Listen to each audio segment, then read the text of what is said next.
Good morning ऑटिज़ moms. तो मैं बस इतना कहना चाहती हूँ कि we are moms, not super moms. हमें घर के काम भी करने हैं, हमें ऑफिस भी जाना है, ऑफिस के वर्क्स भी करने हैं और फिर अपने ऑटिज़म लाइफ को भी जीना है, because our child is autistic. So हम ना कहीं अपने आप को भूल जाते हैं। जब मेरे बच्चे का डायग्नोस हुआ था, कनिष्क 3 साल का था उस वक्त, तो उसके बाद जो हुआ, मतलब डायग्नोस जो हुआ वो तो एक जर्नी है ही, बहुत ही कॉम्प्लिकेटेड, बहुत ही टिपिकल। लेकिन उसके बाद मैंने जिस तरीके से खुद को सिर्फ कनिष्क के लिए झकझोर दिया बिल्कुल, तो वो बहुत ही एक पीड़ादायक जर्नी थी। हम अपने आप को बिल्कुल भूल जाते हैं। पूरा 24 घंटे सिर्फ बच्चे को दिए और अपने शरीर को बिल्कुल मशीन बना लिया। और उसके बाद और भी बहुत कुछ, उसके बाद मुझे फास्ट भी रखने हैं, मुझे 24 घंटे काम भी करना है और सोना भी नहीं है, मुझे आराम भी नहीं करना है। तो इस सब से क्या होता है, finally our health was suffered। मैं बहुत ज़्यादा सफ़र हुई हूँ। आज कनिष्क 6 साल का होने वाला है, 5 साल का है वो, 5.5 साल का। तो अब मुझे लगता है कि मतलब हम ना जैसे 3 साल का, एक 3 साल पे जब बच्चे का डायग्नोज होता है, लगभग 3 ही हो जाते हैं। लगभग कनिष्क 2 साल 8 महीने 10 महीने का था जब हमें बिल्कुल मतलब श्योर हो गया था कि प्रॉब्लम है। लगने तो लगा था पहले ही, 2 साल 6 महीने का होगा लगभग या 4 महीने का, तब तो बिल्कुल मतलब लगने लगा था। लेकिन ऐसा लगता था कि चलो हो जाएगा। वैसे 2 साल तक बिल्कुल ठीक था, 2 साल तक कोई प्रॉब्लम नहीं थी। लेकिन 2 साल 4 महीने 6 महीने पे लगने लगा था कि हाँ प्रॉब्लम है। और उसके बाद जब वो 3 का हुआ, 2 साल 10 महीने का था, तब मैंने उसे स्कूल में डाल दिया। फिर कहते थे सबके, अरे स्कूल में डाल दो, ठीक हो जाएगा ठीक हो जाएगा। वैसे मैंने पीडियाट्रिशियन को दिखाया था तो उन्होंने भी यही बोला था कि आप इसे स्कूल में डालो पहले और फिर। लेकिन 2 महीने में ही स्कूल वालों से जो भी मुझे अपडेट मिला और जो मैंने देखा, फिर क्योंकि उससे पहले मैंने इतने बच्चे देखे भी नहीं थे, मुझे तो अपने वाला ही दिखा था और बिल्कुल ठीक ही लगता था।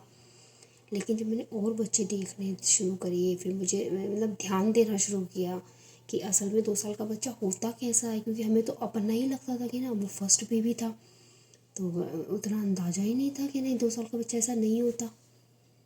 तो जब मैंने और बच्चे देखे और उन पर ध्यान दिया, तब मुझे एहसास हुआ कि नहीं कुछ तो गड़बड़ है। फिर एक्सेप्ट नहीं हो पाया था कि चलो गड़बड़ है तो पर इतनी बड़ी गड़बड़ है, मतलब छोटी मोटी कोई गड़बड़ लगी नहीं होनी चाहिए थी ना। हम क्या सोचते हैं कि अरे कर लेंगे, चलो कोई नहीं, गड़बड़ है तो चलो हम इसको इलाज कराएंगे, ये करेंगे, अरे ऐसा कुछ नहीं होगा, सब ठीक हो जाएगा। तो एक्सेप्टेंस में बहुत टाइम लगा। फिर 3 साल तक, तो 3 साल का हुआ तो बिल्कुल श्योर तो हो गए थे, लेकिन एक्सेप्ट नहीं कर पा रहे थे कि नहीं नहीं नहीं नहीं ऐसा नहीं हो सकता। अच्छा, उसमें भी क्या था कि जो नॉर्मल स्कूल का एक्सपीरियंस होता है, मतलब मैं कह नहीं सकती वो लोग ज़्यादा बुरे हैं अच्छे हैं, मतलब क्या हैं, लेकिन मैं मानती हूँ they are normal like us. तो उनमें क्या ही कमी निकाली जाए। अब हम क्या चाहते हैं, हम चाहते हैं कि हमारा बच्चा तो स्पेशल है, लेकिन नॉर्मल लोगों के द्वारा वो पले बढ़े with special arrangements, with special treatment, with special attention, और वो हो नहीं पाता, वो पॉसिबल ही नहीं हो पाता है। क्यों? क्योंकि उनके पास तो मतलब क्लास में मान लो उनके पास हैं 12 बच्चे, किसी के 20 बच्चे, अप्रॉक्स 20 बच्चे होते ही हैं छोटे बच्चों की क्लास में भी। तो 20 बच्चों में से एक बच्चा डाउन करे जा रहा है बार बार, एक बच्चा बैठ ही नहीं रहा है, एक बच्चा है कि वो सुन ही नहीं रहा है, एक बच्चा है कि देखने में भी ऐसा लग रहा है कि ये अटेंटिव नहीं है, और ऐसा लग रहा है कि ये तो बिल्कुल भाव ही नहीं दे रहा है, और ऐसा लग रहा है कि ये बस यहाँ से जाना चाहता है। और एक बच्चा ऐसा है जो बाकी बच्चों के साथ बिल्कुल भी घुलना मिलना नहीं चाहता। तो वो लोग ज़्यादा मेहनत नहीं कर पाते हैं। फिर वो सोचते हैं कि मतलब कितना एक बच्चे पे कितना, अच्छा एक आदमी के करने से हुआ नहीं, मतलब वहाँ 2 टीचर एक बार में ही बच्चे को अटेंड करें तब आप मानो। और ये स्पेशल ट्रीटमेंट मिलना बड़ा मुश्किल है। अच्छा, जब मैंने अपने बच्चे का एडमिशन कराया तो उनको बता दिया था कि प्रॉब्लम्स हैं, मतलब पूरी तरीके से ऑटिस्टिक है ये तो हमें भी नहीं पता था, लेकिन प्रॉब्लम जो सामने आ रही थी उसको लेकर के मैंने उनको बताया था कि ये प्रॉब्लम्स हैं और इसीलिए हम इसको जल्दी एडमिशन करा रहे हैं, वरना मैं इसको एडमिशन नहीं कराती अभी। तो इसका बोलने पे आप ध्यान देना कि ये बोले और बच्चों के साथ इंटरेक्ट करे, एंड दैट्स इनफ। तभी भी वहाँ से रोज़ शिकायतें कि अरे आपका बच्चा तो ऐसा है, तो ऐसा है, हम करते हैं ये सुनता ही नहीं है मैडम, मैम आप इसको ऐसे करो, मैम आप इसको ऐसे करो, और ये करो वो करो, और इतनी शिकायतें। I hate that. मतलब आप क्या, आपको लगता है क्या मुझे नहीं पता अपने बच्चे के बारे में कुछ भी? क्या मैंने शिकायतें सुनने के लिए आपके स्कूल में डाला था उसको? नहीं ना, मैं तो बस आपसे एक हेल्प चाहती हूँ कि आप उस चीज़ में हेल्प करें, शिकायतें मत कीजिए। मुझे सब पता है भाई, मुझे पता है इसकी क्या प्रॉब्लम्स है। मैं कभी वो प्रॉब्लम्स लेके आपके पास नहीं जाती हूँ ना कि इसकी ये प्रॉब्लम है आप ठीक करो, इसकी ये प्रॉब्लम है आप ठीक करो।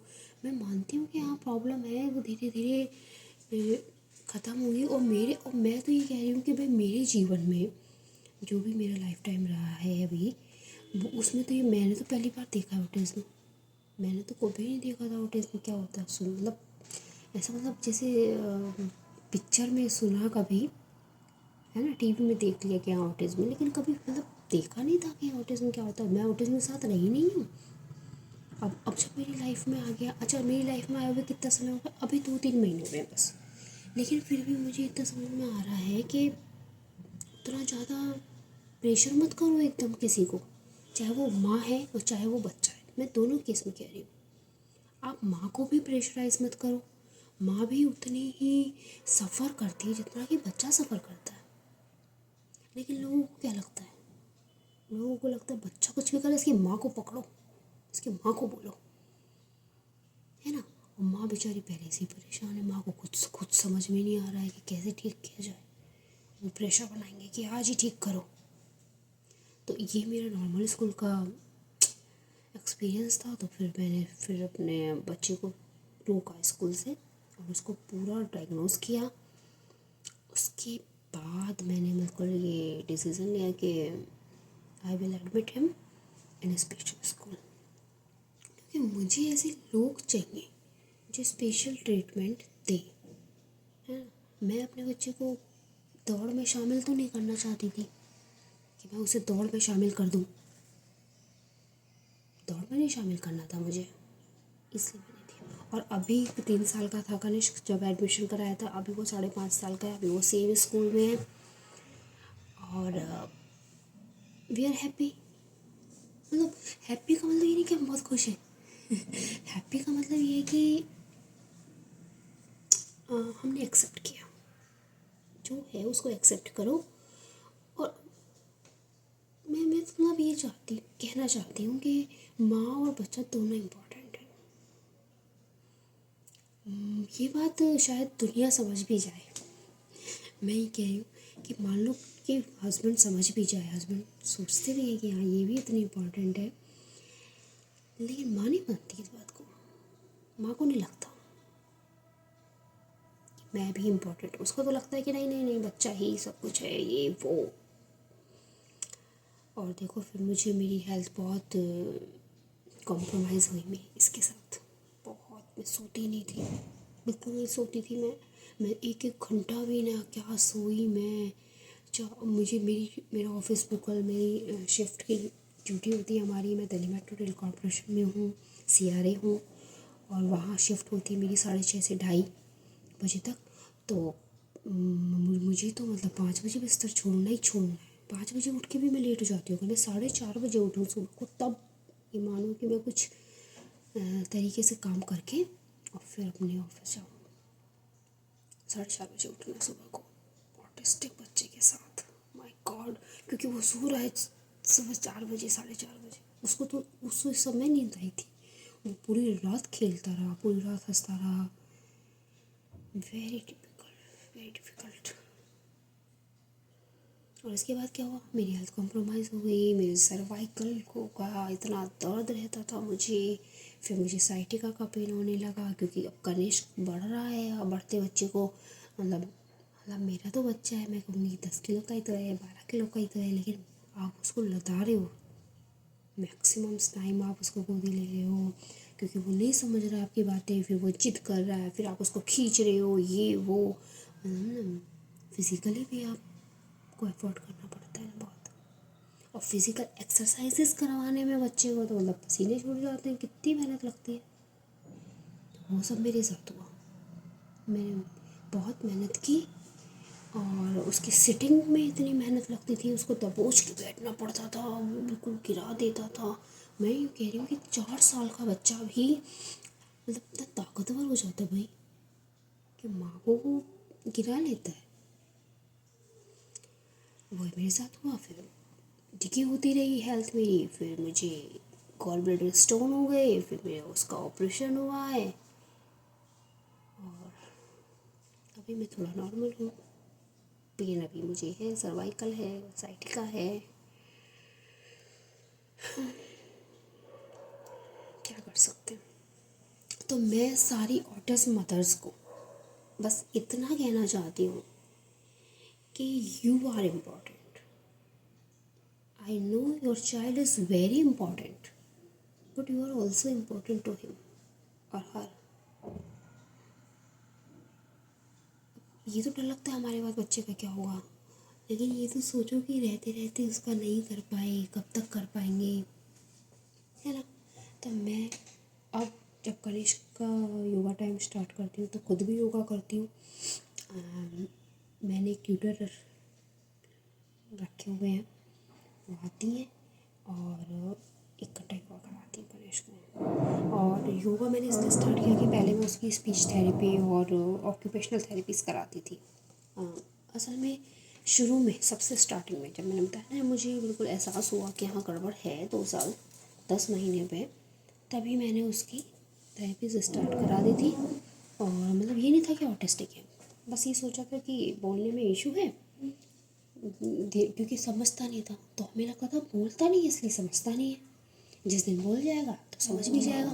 तो हमने उसकी थेरेपीज स्टार्ट करा दी। और लेकिन थेरेपीज के लिए लाना ले जाना मेरे लिए पॉसिबल नहीं था।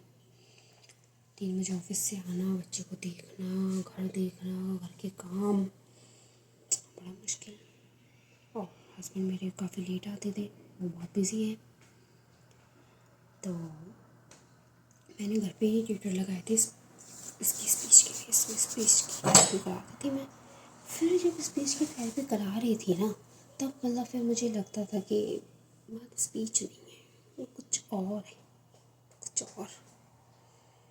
फिर मैं इसको एक सेंटर पे लेके गई। मतलब पहले तो घर पे बुलाती थी एक थेरेपिस्ट को, पता चला था नेट पे से स्पीच थेरेपिस्ट का कॉन्टैक्ट नंबर मिला, उनको कॉल किया, वो घर आती थी, कराती थी।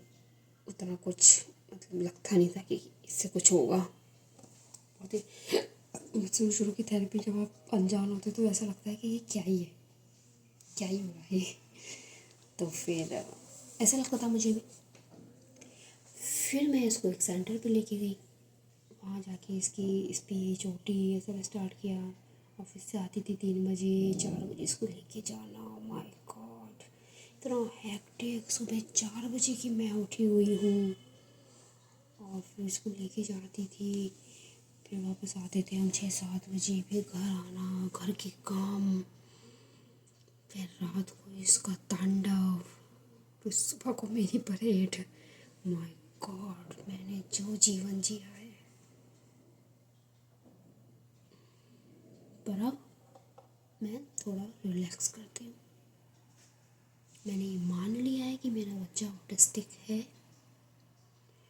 और इम्प्रूवमेंट धीरे धीरे होगा।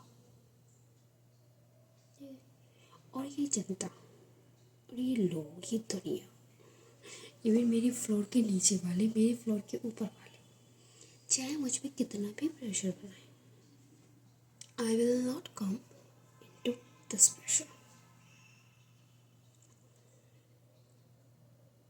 मैं गणेश को स्विमिंग क्लास के लिए भी नहीं करवाई थी। एक यहाँ पे हमारे घर के पास एक क्लब हाउस है, वहाँ पे होती है स्विमिंग की ट्रेनिंग वगैरह, लेकिन मना कर दिया। मैंने उनको बहुत इंसिस्ट किया कि मतलब मैं नॉर्मल बच्चों के साथ नहीं छोड़ सकती थी, ज़्यादा बच्चों के साथ, क्योंकि वो बहुत रिस्की फील्ड है। तो मैंने उनको बोला कि ठीक है चलो, वो कहता कि स्पेशल क्लास नहीं दे पाएंगे, हमें एक को अटेंड करना पॉसिबल है। हमारे पास कम से कम एक बैच में 10-10, 12-12 बच्चे हैं। तो मैंने कहा कि तो फिर ठीक है, आप जैसे कराते हो एक राउंड कराओगे, जैसे सब बच्चों के एक राउंड कराओगे या जैसे भी उन्हें छोड़ोगे, उसी तरीके से इसको ट्रीट करना बीच में उनके साथ, और बाकी टाइम इसको मैं देखूँगी, मैं आऊँगी यहाँ पे तो इसको मैं हैंडल करूँगी। तो भी उन्होंने मना कर दिया, नहीं नहीं नहीं ऐसा नहीं हो सकता, आप नहीं आ सकती है अभी हो। और फिर मैंने उनको बोला कि ठीक है तो फिर इसका इंडिविजुअल क्लास करा दो, कहीं से कुछ अरेंजमेंट कर दो, कोई टीचर हो जो स्पेशल बच्चे को कभी किसी ने ट्रीट किया हो, आपकी जानकारी में हो। हाँ ठीक है, आप नंबर दे जाओ। और इस बात को 1.5 साल हो गया है, आज तक मुझसे कॉल नहीं आई है कि we got this number, we got this person. तो ये मुश्किल हो रहा है बहुत ज़्यादा। स्केटिंग वाले को भी अप्रोच किया था, he is also not willing, because उसके एक बैच में अभी देखो मैंने खुद देखे 15 से 20 बच्चे कराता हुआ, मैंने देखा उसे कराते हुए, तो 15 से 20 बच्चे उसके एक बैच में हैं। और वो एक बच्चे से भी अगर 300-400 कुछ 500 रुपये ले रहा होगा यार, और दोनों एक बच्चे से ले रहा है वो अप्रॉक्स 1500 या 2000 रुपये। तो सोचो भाई, उसका तो फिर 30,000 का है ना। तो मेरे बच्चे को वो रोज़ 1,000 रुपये लेगा तब जाके, तो बताओ मैं 1,000 रुपये स्केटिंग पे, तो ये बड़ा महंगा प्रोसेस है। आप जितनी जल्दी करोगे ना उतने ज़्यादा दबते चले जाओगे, प्रेशर में आते चले जाओगे। फिर मैंने सोचा कि सब धीरे धीरे करेंगे, सब आराम आराम से करेंगे, थोड़ी अंडरस्टैंडिंग बढ़ जाए। साइकिल उसको सिखा दी है, साइकिल चला लेता है वो, लेकिन अभी सपोर्ट के साथ। बाकी अब उसकी साइकिल नई जाने का टाइम भी हो गया है, अब नई साइकिल आएगी, साथ में स्केटिंग शूज़ आएंगे, बहुत धीरे धीरे। अब मैं उसको घर पे पहले थोड़ा सा चलवाऊँगी और थोड़ा प्रैक्टिस कराऊँगी, जो मुझे लगेगा कि हाँ, क्योंकि इसमें भी 1-1.5 महीना, 2 महीने, 4 महीने, 6 महीने, कुछ भी समय हो सकता है। ठीक है ना, 1 महीना सोच के चलना ना खुद को प्रेशराइज करने जैसा है। तो आप सोच के चलो कि धीरे धीरे होगा। तो उसको स्केटिंग पहले घर पे कराऊंगी, अपने जो एरिया है उसमें कराऊंगी, और उसके बाद मैं उसको ट्रेनिंग के लिए भेजूंगी। तो मैं इतना ही कहना चाहती हूँ मदर्स कि धीरे धीरे आराम आराम से अपने लिए भी सोचो यार, मेरी तरह बिल्कुल मतलब अपनी लाइफ को सफ़र मत कराओ, अपनी हेल्थ पे ध्यान दो। बच्चा योगा करता है, आप भी योगा करो। बच्चे की जो ओटी होती है ना, पता है वो ओटी हमारे लिए भी जरूरी होती है, पर हमारी ओटी क्या होती है, उसको खींचना, उसको रोना, उसके साथ उसको रुलाना, ये ओटी हमारी क्या करें। तो मैं अपने बच्चे के साथ जो मेहनत करती हूँ, जो करवाती हूँ, और उसे भी मैं उसकी वीडियोस अपलोड करूँगी, क्योंकि मैं मदर्स पे एक मैनिपुलेटेड वीडियो डाल के उनको प्रेशराइज नहीं करना चाहती कि देखो मेरा बच्चा तो सीख गया, आपका नहीं सीखा अभी तक। तो भाई ऐसा नहीं है कि वो सीख गया, उसको सिखाना एक बहुत बड़ी जर्नी है, लंबी जर्नी है। डेली सिखाया जाता है और डेली ही मेहनत करनी पड़ती है। ठीक है, तो केवल एक मैनिपुलेटेड वीडियो डालना और ये दिखाना कि इसने आज ये कर लिया, वाह इसने आज क्योंकि उसके पीछे जो स्ट्रगल है ना, जो व्यूअर्स होते हैं ना, उनको वो स्ट्रगल ऐसा लगता है कि यार मैं इतना स्ट्रगल कर रही हूँ, उसका बच्चा तो इतना आराम से कर रहा है। मैंने औरों की वीडियोस देखी हैं भाई, और देख के मुझे लगता है कि इनका बच्चा ऑटिस्टिक है भी या नहीं। दे लुक लाइक सिंपल, बस लगता है कि हाँ डिले है, लेकिन मतलब ऑटिज्म वाली चीज़ नहीं दिखाई देती। तो मैंने सोचा कि यार कोई स्ट्रगल ही कर रहा है कि मेरी तरह। तो मैं अपनी स्ट्रगल की, अपने बच्चे की स्ट्रगल की भी वीडियो डालूँगी, ताकि आप लोगों को ऐसा ना लगे कि आप अकेले हो स्ट्रगल करने वाले। सब ऐसे ही हैं, बस ये है कि हम जैसे पूरे दिन हम कितने परेशान थे, क्या थे, वो नहीं हम दिखाते, बस एक वीडियो डालते एक अच्छी स्माइल के साथ कि हम कहीं खाना खाने बाहर गए हैं, डिनर पे हैं, लंच पे हैं, बस एक वो फ़ोटो खींच के डालते हैं। तो वो ना ऐसा ही होता है, बच्चों की वीडियोस डलती है ना, मुझे लगता है वो ऐसी ही होती है। स्ट्रगलिंग टाइम में पेरेंट्स कितने बिजी होते हैं, वैसे भी कहाँ वीडियो बना पाएंगे, इसीलिए नहीं डाल पाते। लेकिन मैं कोशिश करूँगी कि मैं उसके डेवलपमेंट के हर फेस को सिक्योर करूँ, ताकि जब वो बड़ा हो तो उसे पता चले कि वो मतलब क्या हुआ है। मुझे यकीन है सब ठीक हो जाएगा, बस धीरे धीरे। Okay guys.